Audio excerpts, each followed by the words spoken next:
Hello everyone, what a day, what a lovely day to be a Switch X main. Before we get into these lovely patch notes, I want to thank every single one of you who gave their feedback to Capcom. All of these buffs are thanks to our effort as a community to try and fix our beloved Switch X, and Capcom has addressed many things we asked for. As somebody who exclusively plays this weapon, thank you all very much from the bottom of my heart. Even if these changes may still not be enough to overcome full release spam, I'm simply happy that a lot of stuff got buffed to make the fun ways to play the weapon more powerful, so let's get into it. Sword counter Rising Slash can now be chained into a sidestep. And right off the bat I have to say, I don't know if I like this one. So hear me out. If this means we can trigger the counter and instantly side hop without the follow-up attack, this might be completely overpowered and we can officially chain counters faster together than freaking longsword. Except for continuous AoE attacks like Noudro's Flame Carpet or Lagiakra's shock attacks, there is nothing the monsters can throw at us that we can't just counter. Monsters have all these double attacks to counter and prevent us from spamming counters, but if it is implemented the way I think it is, counter sidestep counter should be fast enough to literally counter almost every single attack chain in the game, and I mean the sidestep itself can also evade an incoming attack, so we have to wait how it plays out, but it seems kinda overpowered, but of course I could be wrong here and we'll see on Tuesday. Sword counter Rising Slash has increased in vulnerability to knockback and can be quickly chained into an evade.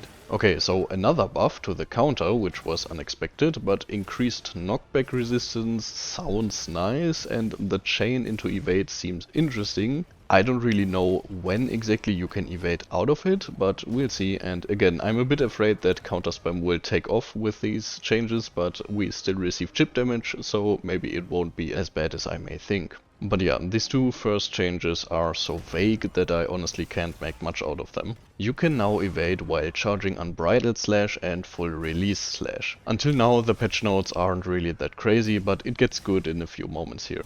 So this one is nice and another buff to our survivability, and it makes FRS spam less frustrating. So usually I'd say why the fuck would they buff this move, but don't worry, the days of spamming FRS might be over. Maybe. Nice change I'd say, not really necessary in my opinion, but fine. Not a big fan of reducing risk further and further, but Switch X still deals with a ton of chip damage throughout a hunt, so we'll wait for Tuesday. You can now quickly chain into an evade when landing after performing a zero-sum discharge finisher.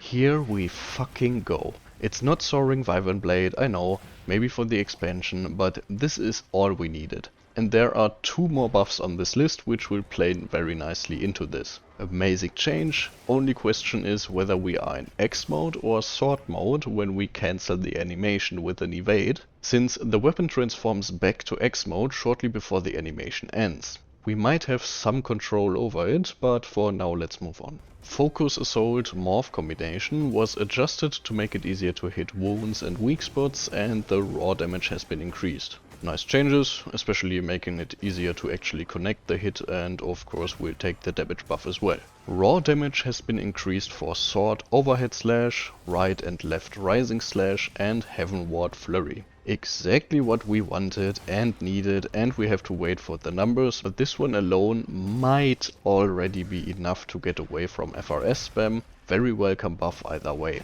Unbridled Slash raw damage has been increased. This is fine, I guess. Unbridled Slash may get some more use to enter amped state, since it does build a decent amount of amp meter, but okay, I'll take it. At least it isn't a buff to full release. Element scaling for multi-hit attacks and raw damage has been increased for element discharge and zero-sum discharge. So multi-hit attacks are things like double and triple sideways slash and full release slash, I think. Not too sure about these multi-hit attacks, but a damage buff to the discharges is very welcome of course and ties in great with the evade after a ZSD. Another very welcome change. I honestly don't know how to interpret the first part of this patch note, I have no idea. X Spiral Burst Slash raw damage has been increased. Unfortunately, this is the only buff to X mode. Kinda disappointing, but the rest of the list is so good, I'll allow it. At least we got a damage buff and we use Spiral Burst a lot, especially with Morph attacks, so this also works very nicely together with the rest of the buffs. Raw damage has been increased for Sword, Downward Fate Slash, Morph Double Slash and X Morph Rising Double Slash. Perfect and 100% what we wanted. Just like with all the buffs, we have to wait for the exact numbers, but this is exactly what we wanted. So we have buffed Morph attacks, buffed Spiral Burst Slash, which can be performed right after a Morph attack, and buffed Sword attacks as well. Wonderful buffs all around, across the board. Only X mode got too little love, but I'm happy with what we got. Last buff for today, Sword Morph slash Raw damage has been increased when chaining from an evade in Sword mode. So this is the third buff that works lovely with ZSD. ZSD damage got increased, you can now evade right after landing on the ground, and after an evade the Morph slash is increased in damage and then leads right into Spiral Burst, which also got buffed and gets us our switch gauge back. Very nice buffs that work together. This one is oddly specific though, since it only affects the Morph attack after a dodge roll while you are in Sword mode. But okay, this happens quite a lot, so it's fine. I genuinely cannot wait to properly fight all the monsters again without spamming full release. I mean, I already play a lot without full release, but now, holy hell, our time has come. I really hope that Morph loops are now the way to go and that FRS becomes an actual finisher with certain use cases and not the one and only answer to everything in terms of DPS. But we need to be cautious because FRS spam, if done properly, does amazing damage, and now it comes with reduced risk since we can evade out of it, but I'm hyped either way. Lastly, they fixed an issue with the display on the status screen, so no buffs or nerfs, just a small fix when displaying certain damage values for all files except raw and element. What do you guys think of these changes? Aside from X mode, I am very happy with what we got, even if we are still missing the numbers. They haven't changed a thing about Rapid Morph apparently, but since Morph attacks have been increased in damage, Rapid Morph automatically becomes buffed as well. Sort of, at least, since the damage increase is percentage based, but you know what I mean. I already use it a lot, so I will use it some more now. I'm gonna go back to grinding now, and in January I will upload an updated version of my full Switch X guide, since we received a lot of changes and it got a bit outdated. I will also stream the day title update 4 drops if you want to join in to hunt Gogma. Thank you very much again for filling out the feedback forms, and I hope to see you on future videos and streams. Happy hunting everyone!